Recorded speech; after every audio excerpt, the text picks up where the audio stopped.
ಕುಂಭರಾಶಿ ವೀಕ್ಷಕರಿಗೆಲ್ಲ ಸ್ವಾಗತ. ಪ್ರಸ್ತುತ ಈ ಕುಂಭರಾಶಿಯವರಿಗೆ ಶನಿ ಮೀನರಾಶಿಯಲ್ಲಿ ಅಂದರೆ ನಿಮ್ಮ ಒಂದು ಜನ್ಮರಾಶಿಯಿಂದ ದ್ವಿತೀಯ ಸ್ಥಾನದಲ್ಲಿ ಸಂಚಾರವನ್ನ ಮಾಡ್ತಾ ಇದ್ದಾರೆ. ಶನಿ ಈ ದ್ವಿತೀಯ ಸ್ಥಾನ ಅಂದ್ರೆ ಈ ಮೀನರಾಶಿಯನ್ನು ಬಿಟ್ಟು ಮೇಷರಾಶಿಗೆ ಯಾವಾಗ ಪ್ರವೇಶವನ್ನು ಮಾಡ್ತಾರೆ, ಈ ಮೇಷರಾಶಿಯ ಪ್ರವೇಶದಿಂದ ಈ ಕುಂಭರಾಶಿಯಲ್ಲಿ ಹುಟ್ಟಿರ್ತಕ್ಕಂಥವ್ರಿಗೆ ಆಗ್ತಕ್ಕಂತಹ ಬದಲಾವಣೆಗಳಾದರೂ ಏನು ಅಂತಕ್ಕಂಥದ್ದು, ಹಾಗೆ ಪರಿಹಾರ ಕ್ರಮಗಳು ಏನು ಅಂತಕ್ಕಂಥದ್ದನ್ನ ಉದಾಹರಣೆ ಸಮೇತ ನಾನು ನಿಮಗೆ ಈ ವಿಡಿಯೋದಲ್ಲಿ ತಿಳಿಸ್ತಾ ಹೋಗ್ತೇನೆ. ಪ್ರತಿಯೊಬ್ಬರು ಕೂಡ ಈ ವಿಡಿಯೋವನ್ನು ಪೂರ್ತಿಯಾಗಿ ನೋಡೋದಕ್ಕೆ ಪ್ರಯತ್ನ ಮಾಡಿ. ನೋಡಿ, ನಮ್ಮ ಒಂದು ಯಾವುದೇ ಕಷ್ಟ ಕಾರ್ಪಣ್ಯಕ್ಕೆ ಮನುಷ್ಯನಿಗೆ ಯಾವುದೇ ಒಂದು ಕಷ್ಟ ಬಂದರೂ ಕೂಡ ಅದಕ್ಕೆ ಕಾರಣ ಶನಿ ಅಂತಕ್ಕಂಥದ್ದನ್ನ ತುಂಬಾ ಜನ ಹೇಳ್ತಾ ಇರ್ತಾರೆ. ಶನಿ ಕರ್ಮಕಾರಕ. ನಮ್ಮ ಒಂದು ಕಾಲಪುರುಷ ಚಕ್ರದಿಂದ ಅಂದ್ರೆ ಮೊದಲನೇ ರಾಶಿ ಯಾವುದು? ಮೇಷರಾಶಿ. ಈ ಮೇಷರಾಶಿಯಿಂದ 10ನೇ ಮನೆ ಯಾವುದು? 1, 2, 3, 4, 5, 6, 7, 8, 9, 10. 10ನೇ ಮನೆ ಕರ್ಮಕಾರಕ, ವೃತ್ತಿಗೆ ಅಧಿಪತಿ ಶನಿ ಆಗ್ತಾರೆ. ಕರ್ಮಕಾರಕ. ಹಾಗೆ ಶಿಸ್ತಿನ ಒಂದು ಪಾಠವನ್ನು ಕಲಿಸ್ತಕ್ಕಂತಹ ಗ್ರಹ ಶನಿ. ಹಾಗೆ ನಮ್ಮ ಅಹಂಕಾರವನ್ನು ಕಡಿಮೆ ಮಾಡಿಬಿಟ್ಟು ಒಂದು ಮಾನವತ್ವವನ್ನು ತಿಳಿಸ್ತಕ್ಕಂಥದ್ದು ಶನಿ ಗ್ರಹ. ಶನಿಯನ್ನು ಬೇಕಾದ್ರೆ ಸುಲಭವಾಗಿ ಹೊಲಿಸ್ಕೊಳ್ಬಹುದು ರೀ, ಆದ್ರೆ ಗುರುಗ್ರಹವನ್ನ ಈಸಿಯಾಗಿ ಹೊಲಿಸ್ಕೊಳ್ಳೋದಕ್ಕೆ ಆಗಲ್ಲ. ಸಾಕಷ್ಟು ಜನಕ್ಕೆ ಶನಿ ಅಂದ್ರೇನೆ ಕಷ್ಟ ಅಂತಂದು ತುಂಬಾ ಜನ ಅಂದ್ಕೊಂಡಿರ್ತಕ್ಕಂಥದ್ದು. ನೋಡಿ, ಈಗ ನಿಮ್ಮ ಒಂದು ರಾಶಿ ಕುಂಭ ರಾಶಿ, ಎಲ್ಲರೂ ಕೂಡ ಜನ್ಮ ರಾಶಿ ಬಗ್ಗೆನೇ ಜಾಸ್ತಿ, ಅದೇ ತಮ್ಮ ಒಂದು ಜೀವನಕ್ಕೆ ಅದೇ ತುಂಬಾ ಮುಖ್ಯ ಅಂತ ತಿಳ್ಕೊಂಡಿರ್ತಕ್ಕಂಥದ್ದು ಸಾಕಷ್ಟು ಜನರಲ್ಲಿ ನಾನು ನೋಡ್ತಾ ಬಂದಿದ್ದೇನೆ. ಅಂದ್ರೆ ರಾಶಿ ರಾಶಿ ರಾಶಿ ಅಂತ ಹೇಳ್ಬಿಟ್ಟು. ಏನಿ ರಾಶಿ ಅಂದ್ರೆ ನೋಡಿ, ಮೊದಲನೇದಾಗಿ ಫಸ್ಟ್ ಲಗ್ನ ತುಂಬಾ ಇಂಪಾರ್ಟೆಂಟ್. ನಾನು ಈ ಶನಿಯ ಬಗ್ಗೆ ಹೇಳೋದ್ ಬಿಟ್ಬಿಟ್ಟು ಏನೆಲ್ಲ ಹೇಳ್ತಾ ಇದ್ದೀರಾ ಅಂತ ಅನ್ಕೋಬಹುದು. ನಿಮ್ಗೆ ಅರ್ಥ ಮಾಡಿಸೋ ಉದ್ದೇಶದಿಂದ ನಾನು ಇದು ಫಸ್ಟ್ ನಿಮ್ಗೆ ಎಕ್ಸ್ಪ್ಲೇನ್ ಮಾಡಿಬಿಟ್ಟು ಆಮೇಲೆ ಈ ಶನಿಯ ಬಗ್ಗೆ ನಾವು ನೋಡೋಣ, ಈ ಒಂದು ಪ್ಲೇಸ್ ಚೇಂಜಿಂಗ್ ಬಗ್ಗೆ ನಾನು ನೋಡೋಣ. ನೋಡಿ, ನಿಮ್ದು ಇದು ಜನ್ಮರಾಶಿ ಕುಂಭರಾಶಿ. ನೀವು ಯಾವ ಲಗ್ನದಲ್ಲಿ ಹುಟ್ಟಿದಿರಾ? ಮೇಷ ಲಗ್ನದಲ್ಲಿ ಹುಟ್ಟಿದಿರಾ, ವೃಷಭ ಲಗ್ನದಲ್ಲಿ ಹುಟ್ಟಿದಿರಾ, ಅಥವಾ ಮಿಥುನ ಲಗ್ನದಲ್ಲಿ ಹುಟ್ಟಿದಿರಾ, ಅಥವಾ ಕರ್ಕಾಟಕ ಲಗ್ನದಲ್ಲಿ ಏನಾದರೂ ಹುಟ್ಟಿದಿರಾ, ಸಿಂಹ ಲಗ್ನದಲ್ಲಿ ಏನಾದರೂ ಹುಟ್ಟಿದಿರಾ, ಕನ್ಯಾ ಲಗ್ನನ ಅಥವಾ ತುಲಾ ಲಗ್ನನ ಅಥವಾ ವೃಶ್ಚಿಕ ಲಗ್ನನ, ಧನಸ್ಸು ಲಗ್ನನ ಅಥವಾ ಮಕರ ಲಗ್ನನ ಅಥವಾ ಕುಂಭ ಲಗ್ನನ ಅಥವಾ ಮೀನ ಲಗ್ನನ. ಅಂದ್ರೆ ಒಂದೊಂದು ಲಗ್ನಕ್ಕೆ ಕೆಲವೊಂದು ಗ್ರಹಗಳ ಒಂದು ದಶಾಭುಕ್ತಿಗಳು ತುಂಬಾ ಅನುಕೂಲಕರವಾಗಿರ್ತವೆ. ನೋಡಿ, ಈ ಮೊದಲನೇದಾಗಿ ಮೇಷ ಲಗ್ನ ತಗೊಳ್ಳೋಣ. ಈ ಮೇಷ ಲಗ್ನದಲ್ಲಿ ಏನಾದರೂ ಹುಟ್ಟಿ ನೀವು ಕುಂಭರಾಶಿ ಮತ್ತು ಮೇಷ ಲಗ್ನದಲ್ಲಿ ಏನಾದರೂ ಹುಟ್ಟಿದ್ರೆ, ಈ ಲಗ್ನಕ್ಕೆ ಪಂಚಮಾಧಿಪತಿ ಯಾರು? ಸೂರ್ಯ. ಈ ಲಗ್ನಕ್ಕೆ ನವಮಾಧಿಪತಿ ಯಾರು? ಗುರು. 1, 2, 3, 4, 5, 6, 7, 8, 9. ಸೊ ಈ ಮೇಷ ಲಗ್ನಕ್ಕೆ ನವಮಾಧಿಪತಿ ಗುರು, ಪಂಚಮಾಧಿಪತಿ ಸೂರ್ಯ, ಹಾಗೆ ಲಗ್ನಾಧಿಪತಿ ಕುಜ ಶುಭ ಫಲಿತಾಂಶಗಳನ್ನ ಕೊಡ್ತಕ್ಕಂತಹ ಗ್ರಹಗಳು. ಅದೇ ವೃಷಭ ಲಗ್ನಕ್ಕೆ ಬೇರೆ ಗ್ರಹಗಳು ಬರ್ತಾರೆ. ವೃಷಭ ಲಗ್ನಕ್ಕೆ ಪಂಚಮಾಧಿಪತಿ ಬುಧ ಆಗ್ತಾರೆ. ಅವಾಗ ಕುಜ ಸಪ್ತಮಾಧಿಪತಿಯಾಗಿ ಇಲ್ಲಿ 12 ಮನೆ ಅಧಿಪತಿ ಆಗ್ತಾರೆ. ಕುಜ ಅವಾಗ ಪಾಪ ಫಲಿತಾಂಶಗಳನ್ನು ಕೊಡ್ತಕ್ಕಂತಹ ಗ್ರಹ ಆಗ್ತಾರೆ. ಅಂದ್ರೆ ಇಟ್ಸ್ ಡಿಪೆಂಡ್ಸ್ ಆನ್ ಅವರು ಯಾವ ಸ್ಥಾನದಲ್ಲಿ ಇರ್ತಾರೋ, ಅದು ತುಂಬಾ ಮುಖ್ಯ. ಈ ವೃಷಭ ಲಗ್ನಕ್ಕೆ ಚತುರ್ಥಾಧಿಪತಿ ಸೂರ್ಯ ಶುಭ ಫಲಿತಾಂಶ ಕೊಡ್ತಾರೆ. ಪಂಚಮಾಧಿಪತಿ ಆಗಿರ್ತಕ್ಕಂತಹ ಬುಧ, ಹಾಗೆ ನವಮಾಧಿಪತಿ ದಶಮಾಧಿಪತಿ ಆಗಿರ್ತಕ್ಕಂತಹ ಶನಿ ಶಿವ ಫಲಿತಾಂಶಗಳನ್ನ ಕೊಡ್ತಕ್ಕಂಥದ್ದು. ಈವನ್ ಲಗ್ನಾಧಿಪತಿ ಆಗಿರ್ತಕ್ಕಂತಹ ಶುಕ್ರನು ಕೂಡ ಶಿವ ಫಲಿತಾಂಶ ಕೊಡಲ್ಲ, ಯಾಕೆಂದ್ರೆ 6ನೇ ಮನೆ ಅಧಿಪತಿ ಕೂಡ ಆಗ್ತಾರೆ. 1, 2, 3, 4, 5, 6 6ನೇ ಮನೆ ಅಧಿಪತಿ ಕೂಡ ಆಗೋದ್ರಿಂದ ಶುಕ್ರ ಶನಿ ಜೊತೆ ಇದ್ರೆ ಅಥವಾ ಬುಧನ ಜೊತೆ ಇದ್ರೆ ಮಾತ್ರ ಅವ್ರು ಸ್ವಲ್ಪ ಶಿವ ಫಲಿತಾಂಶಗಳನ್ನ ಕೊಡ್ತಾರೆ. ಅರ್ಥ ಮಾಡ್ಕೊಳ್ಳಿ. ನೋಡಿ, ಮಿಥುನ ಲಗ್ನದಲ್ಲಿ ಏನಾದ್ರು ಹುಟ್ಟಿದ್ರೆ ಲಗ್ನಾಧಿಪತಿ ಬುಧ, ಪಂಚಮಾಧಿಪತಿ ಶುಕ್ರ ಯೋಗಕಾರಕ. ಶುಕ್ರ ಇವ್ರಿಗೆ ತುಂಬಾ ಒಳ್ಳೆ ಫಲಿತಾಂಶಗಳನ್ನ ಕೊಡ್ತಕ್ಕಂತಹ ಗ್ರಹ. ಆದ್ರೆ ಶುಕ್ರನೇ ಫೇಲ್ ಆಗಿದ್ರೆ, ಶುಕ್ರನೇ ಬಲಹೀನ ಆಗಿದ್ರೆ, ಶುಕ್ರ ದಶನು ಕೂಡ ಇವರಿಗೆ ಸ್ವಲ್ಪ ಅನುಕೂಲತೆ ಕೊಡಲ್ಲ, ಹೇಳ್ಕೊಳ್ಳೋ ಮಟ್ಟಕ್ಕೆ ಅನುಕೂಲತೆನೂ ಕೊಡುವುದಿಲ್ಲ. ಹಾಗೆ ಕರ್ಕಾಟಕ ಲಗ್ನಕ್ಕೆ ಪಂಚಮಾಧಿಪತಿ ಕುಜ ಆಗ್ತಾರೆ. ದಶಮಾಧಿಪತಿ ಮತ್ತೆ ಕುಜ ಸೇಮ್, ಮೇಷಕ್ಕೂ ಅಧಿಪತಿ ಕುಜ ಮತ್ತೆ ವೃಶ್ಚಿಕಕ್ಕೂ ಅಧಿಪತಿ ಕುಜ.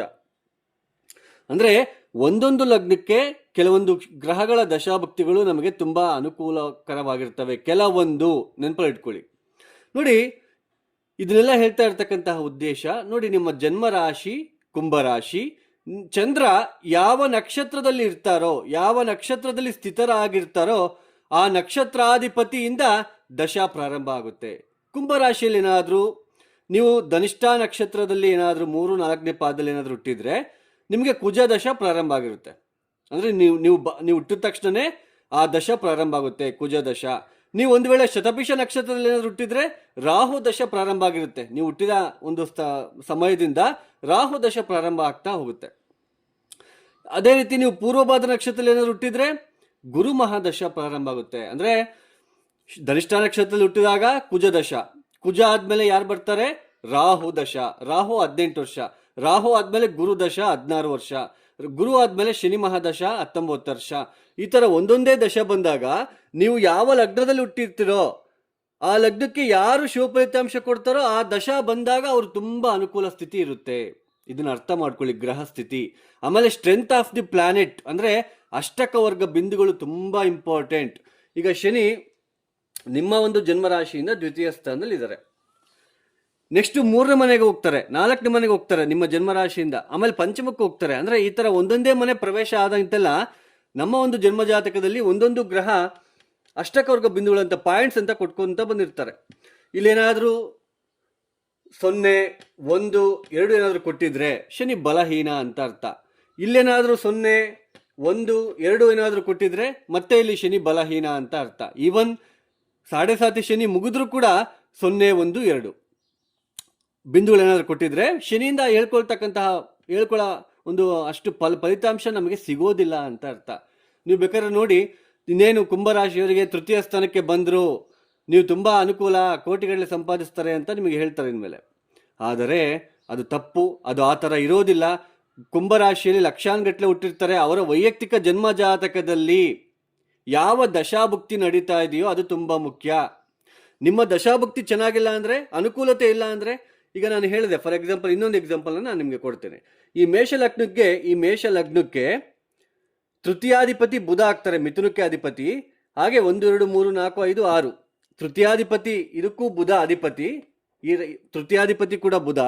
ಹಾಗೆ ಷಷ್ಠಾಧಿಪತಿ 6ನೇ ಮನೆ ಅಧಿಪತಿ ಕೂಡ ಬುಧ. ಈ ಬುಧ ಏನಾದ್ರೂ ಈ ಚತುರ್ಥ ಸ್ಥಾನದಲ್ಲಿ ಏನಾದ್ರೂ ಸ್ಥಿತರಾಗಿದ್ರೆ ಅಂದ್ರೆ ಮೇಷ ಲಗ್ನಕ್ಕೆ 1, 2, 3, 4 ಇಲ್ಲಿ ಏನಾದ್ರೂ ಬುಧ ನಿಮ್ಗೆ, ನೀವು ಹುಟ್ಟಿದಾಗ ಈ ಬುಧ ಏನಾದ್ರೂ ಇಲ್ಲಿದ್ರೆ ಮನಃಶಾಂತಿ ಕೊಡಲ್ಲ. ಯಾಕೆಂದ್ರೆ ಪಾಪಗ್ರಹ. ಬುಧ ಶುಭಕಾರಕನೇ, ನ್ಯಾಚುರಲ್ ಬೆನಿಫಿಷಿಯಲ್ ಪ್ಲಾನೆಟ್. ಆದರೆ ಈ ಲಗ್ನಕ್ಕೆ ಬುಧ ದಶ ಅಷ್ಟೊಂದು ಒಳ್ಳೆ ಫಲಿತಾಂಶ ಕೊಡಲ್ಲ. 4ನೇ ಮನೆ ಅಂದ್ರೇನು? ಸುಖ ಸ್ಥಾನ, ಮಾತೃಸ್ಥಾನ. ಹಾಗೆ 7, 8, 9, 10ನೇ ಕ್ಲಾಸ್ ಓದ್ಬೇಕಾದ್ರೆ ಚತುರ್ಥ ಸ್ಥಾನ ತುಂಬಾ ಮುಖ್ಯ. ನಮ್ಮ ಮಾನಸಿಕ ಸ್ಥಿತಿ ಹೇಗಿರುತ್ತೆ, ನಮ್ಮ ಮನೆಯಲ್ಲಿ ಯಾವ ತರ ಇರುತ್ತೆ, ಮನೆಯ ವ್ಯಕ್ತಿಗಳು ನಮಗೆ ಸಪೋರ್ಟ್ ಮಾಡ್ತಾರಾ ಇಲ್ವಾ, ತಾಯಿ ಸಪೋರ್ಟ್ ಇರುತ್ತಾ, ಇದೆಲ್ಲನೂ ಕೂಡ ಚತುರ್ಥ ಸ್ಥಾನ ರೆಪ್ರೆಸೆಂಟ್ ಮಾಡುತ್ತೆ. ಅಂತಹ ಪಾಪಿಯಾಗಿರ್ತಕ್ಕಂತಹ ಬುಧನೇ 4ನೇ ಮನೆ ಕುತ್ಕೊಂಡ್ರೆ ಜೀವನ ಪರ್ಯಂತನೂ ಕೂಡ ಆ ಬುಧ ಮಹಾದಶ ಆಗೋಗುವ ತನಕ, ಆ ಬುಧ ಮಹಾದಶ ಆಗಿ ಹೋಗುವ ತನಕನೂ ಕೂಡ ಮನಃಶಾಂತಿ ಇರೋದಿಲ್ಲ. ಮನೆಯಲ್ಲಿ ಕಿರುಕುಳ, ತಾಯಿ ಜೊತೆ ಕಲಹ, ಅರುಮರುವು, ಇಲ್ಲದೇ ಇರೋ ಭಯ, ಇದೆಲ್ಲ ಇರುತ್ತೆ. ಅರ್ಥ ಮಾಡ್ಕೊಳ್ಳಿ. ನೋಡಿ, ಈ ತರ ಇರುತ್ತೆ. ರಾಶಿ ಅನ್ನೋದು ತುಂಬಾ, ಅದು ಮೇಯ್ನು. ಲಗ್ನ ಅಂದ್ರೆ ಏನು? ನಮ್ಮ ಗುಣ ಯಾವ ಥರ ಇರುತ್ತೆ, ನಮ್ಮ ಸ್ವಭಾವ ಯಾವ ಥರ ಇರುತ್ತೆ, ನಾವು ನೋಡೋದಕ್ಕೆ ನೋಟ ಯಾವ ಥರ ಇರುತ್ತೆ, ನಾವು ತುಂಬ ಚೆನ್ನಾಗಿದ್ದೀವ, ನೋಡೋದಕ್ಕೆ ಸುಂದರವಾಗಿದ್ದೀವ, ನಮ್ಮ ಮೂಗೇಗಿದೆ, ಕಣ್ಣು ಹೇಗಿದೆ, ಹಾಗೆ ನಾವು ಯೋಚನೆ ಮಾಡ್ತಕ್ಕಂತಹ ವಿಧಾನ ಯಾವ ಥರ ಇದೆ, ನಮ್ಮ ಆರೋಗ್ಯದ ಜೀವನ ಯಾವ ಥರ ಇರುತ್ತೆ, ನಾವು ಆರೋಗ್ಯವಂತವಾಗಿ ಚೆನ್ನಾಗಿರ್ತೀವ, ಇದೆಲ್ಲನೂ ಕೂಡ ಲಗ್ನ ರೆಪ್ರೆಸೆಂಟ್ ಮಾಡುತ್ತೆ. ಲಗ್ನ ತುಂಬ ಇಂಪಾರ್ಟೆಂಟ್. ಆ ಶರೀರದಲ್ಲಿ ಬರ್ತಕ್ಕಂತಹ ಮನಸ್ಸು ಇದೆಯಲ್ಲ, ಅದನ್ನ ನಾವು ರಾಶಿ ಅಂತ ನಾವು ಕರಿತೀವಿ. ಆ ಮನಸ್ಸು, ಅದಕ್ಕೆ ಅವ್ರು ಚಂದ್ರ ಯಾವ ನಕ್ಷತ್ರದಲ್ಲಿ ಸ್ಥಿತರಾಗಿರ್ತಾರೋ ಆ ನಕ್ಷತ್ರಾಧಿಪತಿಯಿಂದ ದಶಾಭುಕ್ತಿ ಪ್ರಾರಂಭ ಆಗ್ತಾ ಹೋಗುತ್ತೆ. ಅಂದ್ರೆ ಮನಸ್ಸು ಅನ್ನೋದು ಒಂದೊಂದು ದಶಾಭುಕ್ತಿ ಬಂದಾಗಲೆಲ್ಲ ಮನುಷ್ಯ ತುಂಬಾ ಚೇಂಜ್ ಆಗ್ತಾನೆ. ಅದನ್ನೇ ನಾವು ಮನಸ್ಸು ಕಾರಕ ಅಂತ ಕರಿತೀವಿ. ಅರ್ಥ ಮಾಡ್ಕೊಳ್ಳಿ. ಸುಮ್ಮನೆ ನಾವು ಬ್ಲೈಂಡ್ ಆಗಿ ಈ ರಾಶಿಯವರು ಕೋಟಿಗಟ್ಟಲೆ ಸಂಪಾದಿಸ್ತಾರೆ, ಈ ರಾಶಿಯವರಿಗೆ ಗಜಕೇಸರಿ ಯೋಗ, ಬುಧಾದಿತ್ಯ ಯೋಗ, ಶುಕ್ರದಶ ಕೈ ಹಿಡಿಯುತ್ತೆ, ನೋಡಿ ಇದು ತುಂಬಾ ಜ್ಯೋತಿಷ್ಯ ಶಾಸ್ತ್ರ ಈ ತರ ಎಲ್ಲೂ ಹೇಳಿಲ್ಲ. ಲಗ್ನ ತುಂಬಾ ಇಂಪಾರ್ಟೆಂಟ್. ರಾಶಿ ಅನ್ನೋದು ಕೇವಲ 20% ಮಾತ್ರ. ನಮ್ಮ ರಾಶಿ ಅಂದ್ರೆ ಮನಸ್ಸು. ಆ ದಶಾಭುಕ್ತಿ ಬಂದಾಗಲೆಲ್ಲ ಅವನ ಮನಸ್ಸು ಏರಿಳಿತ ನೋಡ್ತಾ ಇರ್ತಾನೆ. ಒಳ್ಳೆ ದಶ ಬಂದಾಗ ಮನಸ್ಸು ಚೆನ್ನಾಗಿರುತ್ತೆ, ಮನಸ್ಸು ಉಲ್ಲಾಸ ಇರುತ್ತೆ, ಸಂತೋಷವಾಗಿರ್ತೀವಿ. ಅದೇ ಪಾಪಗ್ರಹಗಳ ದಶಭುಕ್ತಿ ಬಂದಾಗ ಮನಸ್ಸು ಕೆಟ್ಟೋಗ್ಬಿಡುತ್ತೆ, ಮಾನಸಿಕವಾಗಿ ತೊಂದರೆಗಳನ್ನು ಅನುಭವಿಸ್ತೀವಿ. ಅದನ್ನೇ ನಾವು ರಾಶಿ ಅಂತ ಕರಿತೀವಿ. ನಮ್ಮ ಶರೀರದಲ್ಲಿ ಬರ್ತಕ್ಕಂತಹ ರಾಶಿನೇ ಮನಸ್ಸು. ಅದಕ್ಕೆ ಆ ಚಂದ್ರದ ಯಾವ ನಕ್ಷತ್ರದಲ್ಲಿ ಸ್ಥಿತನಾಗಿರ್ತಾನೋ ಆ ನಕ್ಷತ್ರಾಧಿಪತಿಯಿಂದ ಒಂದೊಂದೇ ದಶ ಪ್ರಾರಂಭ ಆಗ್ತಾ ಹೋಗುತ್ತೆ. ಯಾವ ಯಾವ ಗ್ರಹ ಎಲ್ಲೆಲ್ಲಿದ್ದಾರೆ ನಿಮ್ಮ ಜಾತಕದಲ್ಲಿ, ಅವರು ಎಷ್ಟು ಅಷ್ಟಕವರ್ಗ ಬಿಂದುಗಳನ್ನು ಕೊಟ್ಟಿದ್ದಾರೆ, ಅದು ತುಂಬಾ ಇಂಪಾರ್ಟೆಂಟ್. ಅವರು ಎಷ್ಟು ಅಷ್ಟಕವರ್ಗ ಬಿಂದುಗಳನ್ನು ಕೊಟ್ಟಿದ್ದಾರೆ, ಅದು ತುಂಬಾ ಇಂಪಾರ್ಟೆಂಟ್. ಆ ಗ್ರಹ ಬಲಿಷ್ಠ ಆಗಿದ್ರೆ ಆ ಪ್ಲಾನೆಟ್ ತುಂಬಾ ನಮಗೆ ಒಳ್ಳೆ ಫಲಿತಾಂಶ ಕೊಡುತ್ತೆ, ನೆಮ್ಮದಿಯಾಗಿರೋದಕ್ಕೆ ಅನುಕೂಲ ಸಿಗ್ತಾ ಹೋಗುತ್ತೆ. ಈಗ ಶನಿಯ ಅಷ್ಟಕವರ್ಗ ಬಿಂದುಗಳು ನೋಡಿ 0, 1, 2 ಕೊಟ್ಟಿದ್ದಾರೆ. ನಿಮ್ಮ ಜನ್ಮರಾಶಿಯಿಂದ ಇವಾಗ 2ನೇ ಮನೆಯಲ್ಲಿ ಸಂಚಾರವನ್ನು ಮಾಡ್ತಾ ಇದ್ದಾರೆ. ಬಲಹೀನ, ಹಣಕಾಸಿನ ವಿಚಾರದಲ್ಲಿ, ಕೌಟುಂಬಿಕ ವಿಚಾರದಲ್ಲಿ ಸಾಕಷ್ಟು ತೊಂದರೆಗಳನ್ನ ನಾವು ನೋಡ್ಬೇಕಾಗಿರುತ್ತೆ. ಅದೇ 4, 5, 6 ಅಷ್ಟಕವರ್ಗ ಬಿಂದುಗಳು ಕೊಟ್ಟಿದ್ರೆ ಪರವಾಗಿಲ್ಲ, ಶನಿ ಸ್ವಲ್ಪ ಬಲಿಷ್ಠನಾಗಿದ್ದಾನೆ, ಸ್ವಲ್ಪ ಹಣಕ್ಕೆ ಅಷ್ಟೊಂದು ಕೊರತೆ ಬರೋದಿಲ್ಲ ಅಂತ ಅರ್ಥ. ಅಂದ್ರೆ ಕುಂಭರಾಶಿಯಲ್ಲಿ ಲಕ್ಷಾನುಗಟ್ಟಲೆ ಹುಟ್ಟಿರ್ತಾರೆ, ಎಲ್ಲರಿಗೂ ದ್ವಿತೀಯ ಸ್ಥಾನದಲ್ಲಿರ್ತಕ್ಕಂತಹ ಶನಿ ಕೆಟ್ಟದ್ದು ಮಾಡ್ತಾ ಇರೋದಿಲ್ಲ, ಅರ್ಥ ಮಾಡ್ಕೊಳ್ಳಿ. ನೆಕ್ಸ್ಟ್ ತೃತೀಯ ಸ್ಥಾನಕ್ಕೆ ಹೋಗ್ತಾರೆ ಶನಿ. 2027 ಜೂನ್ 3ಕ್ಕೆ ಇಲ್ಲಿ ಬಂದು 2029 ಆಗಸ್ಟ್ ತನಕ ಇಲ್ಲೇ ಇರ್ತಾರೆ ಅವರು, 2.5 ವರ್ಷಗಳ ಕಾಲ. ತೃತೀಯ ಸ್ಥಾನ ಅಂದ್ರೆ ನಿಮಗೆ 7.5 ಶನಿ ಮುಕ್ತಾಯ ಆಗ್ತಾ ಇದೆ, 3ನೇ ಮನೆಗೆ ಬರ್ತಾ ಇದ್ದಾರೆ. ಆದರೂ ಕೂಡ ಕೆಲವರಿಗೆ ಒಳ್ಳೇದಾಗ್ತಿಲ್ಲ. ಅಂದ್ರೆ 2027 ಜೂನ್ 3ಕ್ಕೆ ಶನಿ ಇಲ್ಲಿ ಬಂದ ನಂತರನೂ ಕೂಡ ನಿಮಗೆ ಒಳ್ಳೇದಾಗ್ತಿಲ್ಲ ಅಂದ್ರೆ ನಿಮ್ಮ ಜಾತಕದಲ್ಲಿ ದೋಷಗಳಿದೆ, ಯಾವುದೋ ಗ್ರಹ ದಶ ಚೆನ್ನಾಗಿಲ್ಲ. ಆಮೇಲೆ ಶನಿಯಲ್ಲಿ ಬಂದು ಕುತ್ಕೊಂಡಾಗ ನಿಮ್ಮ ಜಾತಕ ರೀತಿ ಇಲ್ಲಿ ಅವ್ರು ಕುತ್ಕೊಂಡಾಗ ಅಷ್ಟಕವರ್ಗ ಬಿಂದುಗಳು 0, 1, 2 ಕೊಟ್ಟಿರ್ತಾರೆ ಅಂತ ಅರ್ಥ ಮಾಡ್ಕೊಳ್ಳಿ. ಹಾಗೇನೆ ನನಗೆ ತುಂಬಾ ಜನ ಸರ್ ಈಗ ನಮಗೆ ಹಣ ಬರೋದಕ್ಕೆ ಅಥವಾ ಸಾಲ ಬಾಧೆ ತೀರೋದಕ್ಕೆ ಏನಾದರೂ ಮಂತ್ರ ಇದೆಯಾ, ಅದು ನಿಜನಾ ಅಂತ ಕೇಳ್ತಾ ಇದ್ದಾರೆ. ನೋಡಿ, ಆ ಥರ ಮಂತ್ರಗಳು ಇರೋದಿಲ್ಲ. ನೋಡಿ, ಇವಾಗ ವೃಷಭ ಲಗ್ನಕ್ಕೆ ದ್ವಿತೀಯಾಧಿಪತಿ ಯಾರು? ಬುಧ. ಪಂಚಮಾಧಿಪತಿ ಯಾರು? ಬುಧ. ಅಂದ್ರೆ ದ್ವಿತೀಯಾಧಿಪತಿ ನಮ್ಮ ವೆಲ್ತ್ ಇಂಡಿಕೇಶನ್ ಮಾಡುತ್ತೆ, ನಮ್ಮ ಹಣದ ವಿಚಾರ ರೆಪ್ರೆಸೆಂಟ್ ಮಾಡುತ್ತೆ, ನಾವು ಯಾವ ತರ ಹಣ ಸಂಪಾದನೆ ಮಾಡ್ತೀವಿ ಅನ್ನೋದು ರೆಪ್ರೆಸೆಂಟ್ ಮಾಡುತ್ತೆ. ಹಾಗೆ ಬುಧ ಪಂಚಮಾಧಿಪತಿ ಕೂಡ ಆಗ್ತಾರೆ. ಈ ಶೇರ್ ಮಾರ್ಕೆಟ್ ಅಲ್ಲಿ ಇನ್ವೆಸ್ಟ್ಮೆಂಟ್ ಮಾಡೋದು, ಟ್ರೇಡಿಂಗು, ಈ ತರ ಬಿಸ್ನೆಸ್ಗೆಲ್ಲ ಬುಧನೇ. ಚಾರ್ಟರ್ಡ್ ಅಕೌಂಟು, ಬ್ಯಾಂಕಿಂಗ್ ಸೆಕ್ಟರ್ ಅಲ್ಲಿ ಕೆಲಸ ಮಾಡೋರಿಗೆಲ್ಲ ಬುಧ ತುಂಬಾ ಸ್ಟ್ರಾಂಗ್ ಇರಬೇಕು. ಮ್ಯಾಥಮೆಟಿಕ್ಸ್, ಗಣಿತಕಾರಕ ಬುಧ. ಅಂತಹ ದ್ವಿತೀಯಾಧಿಪತಿ ಪಂಚಮಾಧಿಪತಿ ಏನಾದರೂ 6ನೇ ಮನೆ ಕುತ್ಕೊಂಡ್ಬಿಟ್ರೆ, ನಿಮ್ಮ ವೃಷಭ ಲಗ್ನದಲ್ಲಿ ಏನಾದರೂ ಹುಟ್ಟಿ ಕುಂಭರಾಶಿಯಲ್ಲಿ ಹುಟ್ಟಿದ್ದೀರಾ, ನಿಮಗೆ ರಾಶಿ ಅಂದರೆ ಬೇಗ ಅರ್ಥ ಆಗುತ್ತೆ, ಲಗ್ನ ಅಂದ್ರೆ ಅರ್ಥ ಆಗಲ್ಲ. ಲಗ್ನ ಅಂದರೆ ನಮ್ಮ ಟೋಟಲ್ ಬಾಡಿ, ಆ ಬಾಡಿಯಲ್ಲಿ ಬರ್ತಕ್ಕಂತಹ ಮನಸ್ಸು ರಾಶಿ. ಆ ಚಂದ್ರ ಎಲ್ಲಿ ಯಾವ ನಕ್ಷತ್ರದಲ್ಲಿ ಕುತ್ಕೊಂಡಿರ್ತಾರೋ ಆ ನಕ್ಷತ್ರಾಧಿಪತಿಯಿಂದ ಒಂದೊಂದೇ ದಶ ಪ್ರಾರಂಭ ಆಗ್ತಾ ಹೋಗುತ್ತೆ. ಒಂದೊಂದೇ ದಶ ಬಂದಾಗಲೆಲ್ಲ ನಮ್ಮ ಮನಸ್ಸು ಆ ದಶಾಭಕ್ತಿಗಳು ಚೆನ್ನಾಗಿದ್ದಾಗ ನಾವು ಚೆನ್ನಾಗಿರ್ತೀವಿ, ಆ ದಶಾಭಕ್ತಿಗಳು ಚೆನ್ನಾಗಿಲ್ಲದೆ ಇದ್ದಾಗ ನಮ್ಮ ಮನಸ್ಸು ಅನ್ನೋದು ತುಂಬಾ ನೋವಾಗ್ತಾ ಇರುತ್ತೆ, ಅರ್ಥ ಮಾಡ್ಕೊಳ್ಳಿ. ಈಗ ವೃಷಭ ಲಗ್ನದಲ್ಲಿ ಏನಾದ್ರು ಹುಟ್ಟಿ ಕುಂಭರಾಶಿಯಲ್ಲಿ ಏನಾದ್ರು ಹುಟ್ಟಿ ದ್ವಿತೀಯಾಧಿಪತಿ ಬುಧ 6ನೇ ಮನೆಯಲ್ಲಿದ್ರೆ ಪಂಚಮಾಧಿಪತಿ ಕೂಡ ಆಗ್ತಾರೆ. ಅಂದ್ರೆ ಶೇರ್ ಮಾರ್ಕೆಟ್ ಅಲ್ಲಿ ಇನ್ವೆಸ್ಟ್ಮೆಂಟ್ ಮಾಡಿ ನಷ್ಟ ಅನುಭವಿಸ್ತಕ್ಕಂಥದ್ದು. 6ನೇ ಮನೆ ಅಂದ್ರೆ ಏನು? ರೋಗ, ಋಣ, ಶತ್ರುಗಳ ಸ್ಥಾನ. 2ನೇ ಮನೆ ಅಧಿಪತಿ ಇರಬಾರ್ದು ಈ ತರ. ಅವಾಗ ನೀವು ಯಾವುದೋ ಜನರಲ್ ಮಂತ್ರ ಹೇಳ್ಕೊಂಡ್ರೆ ನಿಮಗೆ ದುಡ್ಡು ಬಂದ್ಬಿಡುತ್ತಾ? ನೀವೇ ಯೋಚನೆ ಮಾಡಿ. ಆ ಥರ ಇರೋದಿಲ್ಲ. ಸುಳ್ಳು ವದಂತಿಗಳನ್ನು ನಂಬಿ ಮೋಸ ಹೋಗಬೇಡಿ. ಆ ಮಂತ್ರ ಇರುತ್ತೆ, ಈ ಮಂತ್ರ, ಅಥವಾ ಆ ಹುಡುಗಿನೇ ನಾವು ಮದುವೆ ಆಗೋದಕ್ಕೆ ಒಂದು ಮಂತ್ರ, ಅಥವಾ ಹಣ ಬರೋದಕ್ಕೆ ಮಂತ್ರ, ಸಾಲ ಬಾಧೆ ತೀರೋದಕ್ಕೆ ಮಂತ್ರ, ಬ್ಯಾಂಕಲ್ಲಿ ಲೋನ್ ಅಪ್ಲೈ ಮಾಡಿದ್ದೀನಿ ಅದಕ್ಕೊಂದು ಮಂತ್ರ. ಆ ಥರ ಇದ್ದಿದ್ರೆ ನಾವೇ ಜ್ಯೋತಿಷಿಗಳು ಮಂತ್ರ ಹೇಳ್ಕೊಂಡು ಆರಾಮಾಗಿ ಆ ಮಂತ್ರದಿಂದ ದುಡ್ಡು ಮಾಡ್ಕೊಂಡು ಇರ್ತಾ ಇದ್ವಿ. ನೋಡಿ, ಆ ಥರ ಬಿಲೀವ್ ಮಾಡಬೇಡಿ. ಜಮ್ ಸ್ಟೋನ್ ಆಗಲಿ, ರುದ್ರಾಕ್ಷಿ ಆಗಲಿ, ಇದನ್ನೆಲ್ಲ ತುಂಬಾ ಬಿಲೀವ್ ಮಾಡ್ತಾ ಇರ್ತಕ್ಕಂಥವ್ರಿಗೆ ಒಂದು ಮಾತು, ಆ ಥರ ಜಾತಕದಲ್ಲಿ ನೆಗೆಟಿವ್ ಇನ್ಫ್ಲುಯೆನ್ಸ್ ಇರ್ತಕ್ಕಂತಹ ಗ್ರಹ ದಶ ನಡಿಬೇಕಾದ್ರೆ ಆ ಥರ ನೀವು ಎಷ್ಟೇ ಉಂಗುರಗಳು ಹಾಕ್ಕೊಳ್ಳಿ, ಅದಕ್ಕೆ ಯಾವುದು ಸಂಬಂಧ ಇರೋದಿಲ್ಲ. ಸುಮ್ಮನೆ ಅದು ಅಲಂಕಾರಿಕ ವಸ್ತು ಅನ್ನೋದು ನೆನಪಲ್ಲಿ ಇಟ್ಕೊಳ್ಳಿ. ಜಾತಕ ರೀತ್ಯ ತುಂಬ ಪ್ರಬಲವಾದ ದೋಷಗಳೇನಾದ್ರೂ ಇದ್ರೆ, ಕರ್ಮ ಅನ್ನೋದು ಜಾಸ್ತಿ ಇದ್ರೆ ನೀವು ಸರಿಯಾದ ಪರಿಹಾರ ಮಾಡ್ಕೊಳಲ್ಲ. ನೀವು ಹೇಳ್ತೀರಾ, ನಾನು ದಿನ ದೇವಸ್ಥಾನಕ್ಕೆ ಹೋಗ್ತೀನಿ, ಮನೇಲಿ ಪೂಜೆ ಮಾಡ್ತೀನಿ, ನಾನು ಆ ದೇವ್ರಿಗೆ ಹೋಗ್ತೀನಿ, ಈ ದೇವ್ರಿಗೆ ಹೋಗ್ತೀನಿ ಅಂತ ಹೇಳ್ಬಿಟ್ಟು ನಿಮ್ಮ ಜಾತಕ ರೀತ್ಯ ಯಾವ ಕರ್ಮ ಜಾಸ್ತಿ ಇದೆಯೋ, ಯಾವ ಗ್ರಹದ ನೆಗೆಟಿವ್ ಇನ್ಫ್ಲುಯೆನ್ಸ್ ಇದೆಯೋ ಅದಕ್ಕೆ ತಕ್ಕಂತೆ ಪರಿಹಾರ ನೀವೇ ಸ್ವತಃ ಮಾಡ್ಕೊಳ್ತಾ ಹೋದ್ರೆ ಆಗ ಅದು ಬಿಡುಗಡೆ ಆಗುತ್ತೆ. ಅಂದ್ರೆ ಕರ್ಮ ಇದ್ದಾಗ ನಮಗೆ ಸರಿಯಾದ ಪರಿಹಾರ ಮಾಡ್ಕೊಳಕ್ಕೂ ಬಿಡೋದಿಲ್ಲ, ಅರ್ಥ ಮಾಡ್ಕೊಳ್ಳಿ. ಇನ್ನು ಶನಿ 3ನೇ ಮನೆಗೆ ಬಂದಾಗ ನೋಡಿ, 7.5 ಶನಿ ಮುಕ್ತಾಯ ಆಗುತ್ತೆ. ಸ್ವಲ್ಪ ನಿಮ್ಮನ್ನ ಯಾರೆಲ್ಲ ನೀನಲ್ಲ, ನಿನ್ನ ಕೈಯಲ್ಲಿ ಏನೂ ಆಗಲ್ಲ ಅಂತ ಹೇಳಿ ಹೋಗಿರ್ತಕ್ಕಂಥವ್ರೆ, ನಿನಗೆ ಅವಮಾನ ಮಾಡಿ ಹೋಗಿರ್ತಕ್ಕಂಥವ್ರೆ ಮತ್ತೆ ಬರ್ತಕ್ಕಂಥದ್ದು. ಹಾಗೆ ಸ್ವಲ್ಪ ಮನಃಶಾಂತಿ ಸಿಗ್ತಕ್ಕಂಥದ್ದು.